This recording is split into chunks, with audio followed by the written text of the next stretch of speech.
Welcome to all in my class. Today we will discuss about few important mononuclear carbonyl compounds.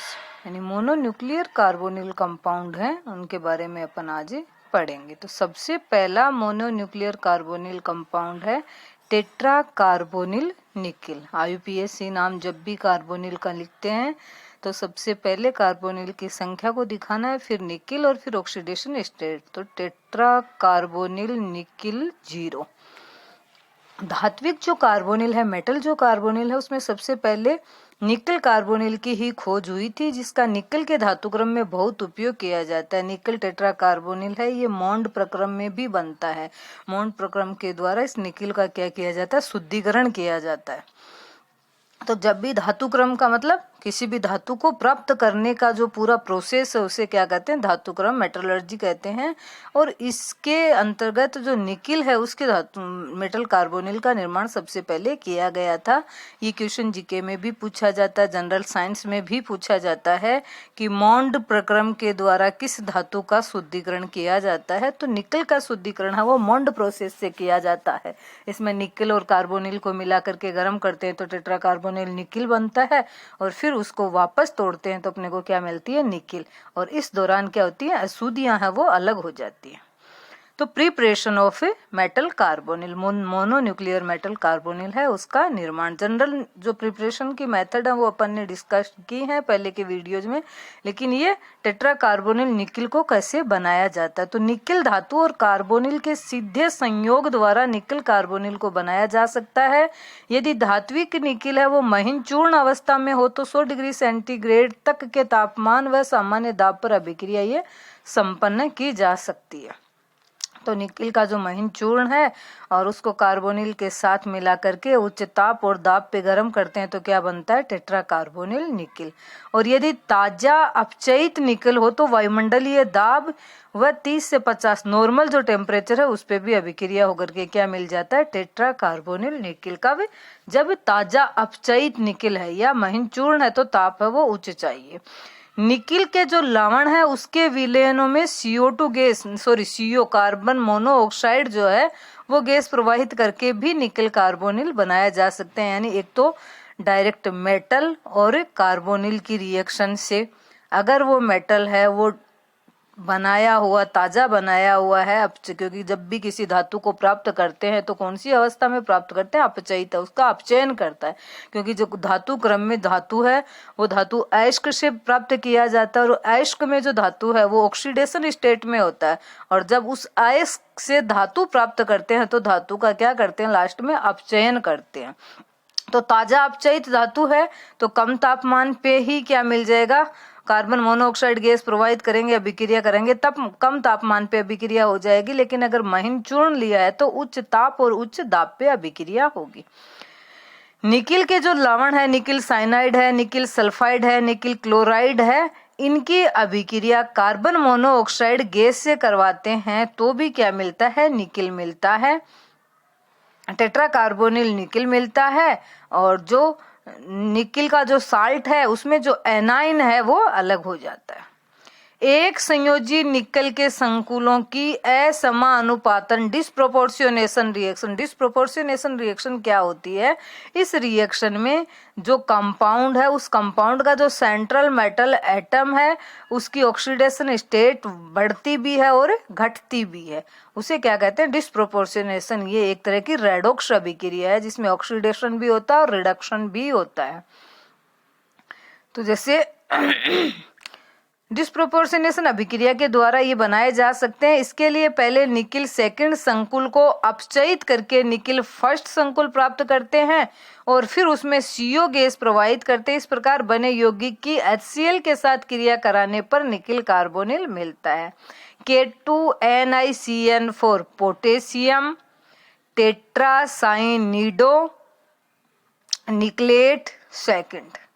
IUPAC नाम आपको आना चाहिए सबका। यहाँ पे देखो पोटेशियम है वो धनायन है और ऋणायन है वो क्या है, कॉम्प्लेक्स एंटिटी है, और इसमें लिगेंड साइनाइड है, और सेंट्रल मेटल एटम है वो क्या है, एक सेंट्रल मेटल एटम है वो नेगेटिव एंटिटी के अंदर है, जो एनाइन है, रिनाइन है, वो क्या है, कॉम्प्लेक्स है।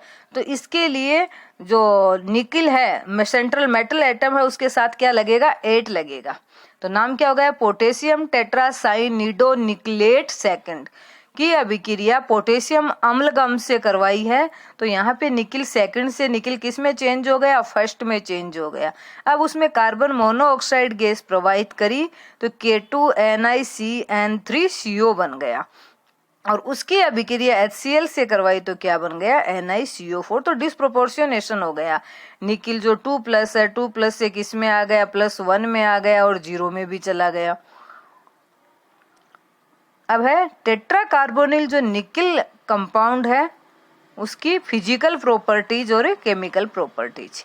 फिजिकल में ये एक रंगहीन द्रव है, इसका क्वथनांक 43 डिग्री सेंटीग्रेड होता है और ये -25 डिग्री सेंटीग्रेड तक ठंडा करने पर ठोस बना लेता है। बेंजीन में विलयशील है, लेकिन जल में क्या है, अविलय होता है। अत्यंत विषैला यौगिक है। ये तो हो गई फिजिकल प्रॉपर्टी। जब केमिकल में H2SO4 के साथ अभिक्रिया करने पर ये क्या बना लेता है, निकिल सल्फेट बना लेता है। हाइड्रोजन गैस निकलती है, कार्बन मोनोऑक्साइड गैस निकलती है।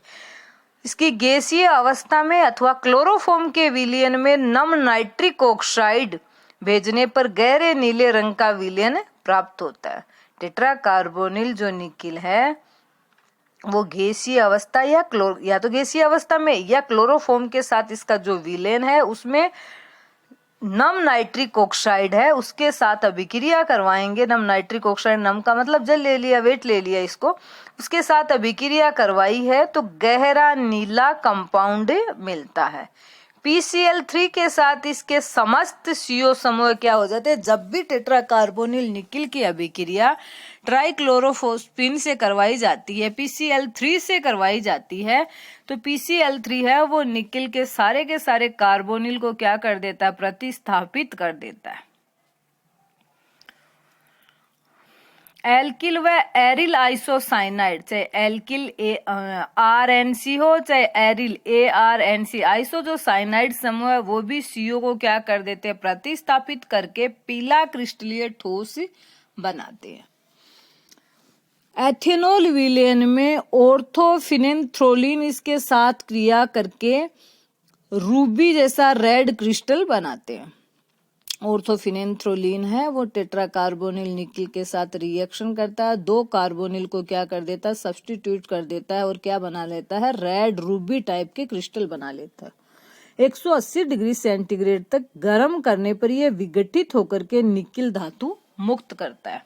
इस अभिक्रिया का उपयोग निकिल धातु क्रम में किया जाता है। चले निकिल है, उसकी अभिक्रिया कार्बन मोनोऑक्साइड के साथ करवाई तो क्या बनता है, टेट्रा कार्बोनिल निकिल बनता है। उसको उच्च तापमान पे गर्म किया जाता है तो क्या मिला, मैंने जो शुरू में डिस्कशन किया था मोंड प्रोसेस, ये है मोंड प्रोसेस। मोंड प्रोसेस 2 स्टेप में होती है। फर्स्ट स्टेप में अशुद्ध जो निकिल है उसकी रिएक्शन कार्बन मोनोऑक्साइड से करवाई जाती है। टेट्रा कार्बोनिल निकिल जो कॉम्प्लेक्स बनता है उसको फिर क्या किया जाता है, उच्च ताप पे गर्म किया जाता है तो अपने को क्या मिलता है, शुद्ध निकिल प्राप्त होता है। हैलोजन और हैलोजन अम्लों के साथ ये क्या हो जाता है, विघटित हो जाता है। हैलोजन जैसे अपने क्लोरीन लिया, ब्रोमीन लिया, आयोडीन लिया है तो उसका क्लोराइड ब्रोमाइड आयोडाइड बना लेगा। और अगर अपन ने हैलोजन अम्ल लिया है, जिस हैलोजन का हैलो अम्ल लिया है उसके साथ ये रिएक्शन करेगा, यहाँ पे हाइड्रोजन और निकल जाएगी और निकिल के हैलाइड मिलेंगे, कार्बन मोनोऑक्साइड गैस निकलेगी। उपयोग, निकिल के धातु क्रम में मोंड विधि द्वारा निकिल प्राप्त करने में इसका उपयोग किया जाता है, टेट्रा कार्बोनिल निकिल का। इसका उपयोग गैस प्लेटिंग में भी किया जाता है, इसे उत्प्रेरक के रूप में भी प्रयुक्त किया जाता है। अब है टेट्रा कार्बोनिल निकिल की स्ट्रक्चर। निकिल टेट्रा कार्बोनिल में सेंट्रल जो मेटल एटम है उसकी ऑक्सीडेशन स्टेट क्या होती है, 0 होती है। हाइब्रिडाइजेशन क्या होता है, sp3 होता है और sp3 हाइब्रिडाइज्ड होता है तो स्ट्रक्चर कैसी होती है, टेट्राहाइड्रल होती है। तो NiCO4 में निकिल की जो इलेक्ट्रॉनिक कॉन्फ़िगरेशन होता है 3D@4s2। अब ऑक्सीडेशन स्टेट 0 है तो उसमें भी यही ऑक्सीजन रहेगा, क्योंकि निकिल कार्बोनिल में निकिल 0 ऑक्सीडेशन स्टेट में है तो इसका इलेक्ट्रॉनिक जो कॉन्फ़िगरेशन इस कॉम्प्लेक्स में भी क्या है, 3D@4s 2 है, लेकिन यहाँ पे कार्बोनिल लिगेंड कैसा है, स्ट्रॉन्ग फील्ड लिगेंड है, तो क्या हो जाएगा, पेयरिंग हो जाएगी, S के इलेक्ट्रॉन किस में आ जाएंगे, D में आ जाएंगे और 3D10 हो जाएगा, S और P क्या हो जाएंगे, खाली हो जाएंगे। 4 कार्बोनिल लिगेंड जुड़ने के लिए 4 खाली कक्षक हो गए, 1 S 3 P, चारों मिलकर के 4 हाइब्रिडाइज, जितने कक्षक संकरण में भाग लेते हैं उतने ही संकरित कक्षक बनते हैं, तो 4 है वो हाइब्रिडाइज्ड sp3 कक्षक बन गए। अब इन चारों कक्षकों में कार्बोनिल लिगेंड है अपना इलेक्ट्रॉन युग्म प्रदान करके और उपसह संयोजी बंध बना लेंगे और क्या बन जाएगा, टेट्रा कार्बोनिल निकिल, जिसकी स्ट्रक्चर ये टेट्राहाइड्रल है, निकिल सेंट्रल मेटल एटम है और 4 कार्बोनिल जुड़े हुए हैं टेट्राहाइड्रल के कॉर्नर्स पे।